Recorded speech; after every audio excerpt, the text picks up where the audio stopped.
মাওবাদী হামলা অব্যাহত বিহারে, এবার ঘটনাস্থল জামুই। মাও হামলায় নিহত এক এসটিএফ জওয়ান।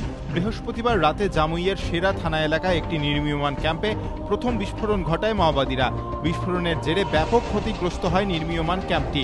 এরপর ঘটনাস্থলের উদ্দেশ্যে রওনা দেয় সিআরপিএফ ও এসটিএফ জওয়ানদের একটি দল। স্থানীয় সূত্রে খবর, গিদ্ধেশ্বর এলাকায় সিআরপিএফ ও এসটিএফ জওয়ানদের কনভয় লক্ষ্য করে এলোপাথারি গুলি চালাতে শুরু করে মাওবাদীরা। পাল্টা জবাব দেন জওয়ানরা। কিছুক্ষণ গুলির লড়াই চলে। গুলিবিদ্ধ হয়ে মৃত্যু হয় এক এসটিএফ জওয়ানের। আহত দুই জওয়ানকে পাটনা মেডিকেল কলেজ হাসপাতালে ভর্তি করা হয়। এদিকে জামুইয়ের লালদহিয়া এলাকাতেও একটি মোবাইল পরিষেবা প্রদানকারী সংস্থার গাড়িতে হামলা চালায় মাওবাদীরা। চলতি বছরে একাধিকবার মাও হামলায় রক্তাক্ত হয়েছে বিহার। জামুই স্টেশনে ধানবাদ পাটনা ইন্টারসিটি এক্সপ্রেসে মাও হামলা। নিহত হন এক আরপিএসএফ জওয়ান ও দুই যাত্রী। ঔরঙ্গাবাদে স্পেশাল আর্মড ফোর্সের ক্যাম্পে হামলা চালায় মাওবাদীরা। নিহত 5।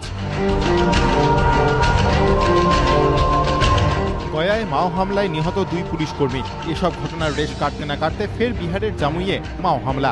কৌশিক গাঁতাই, এবিপি আনন্দ।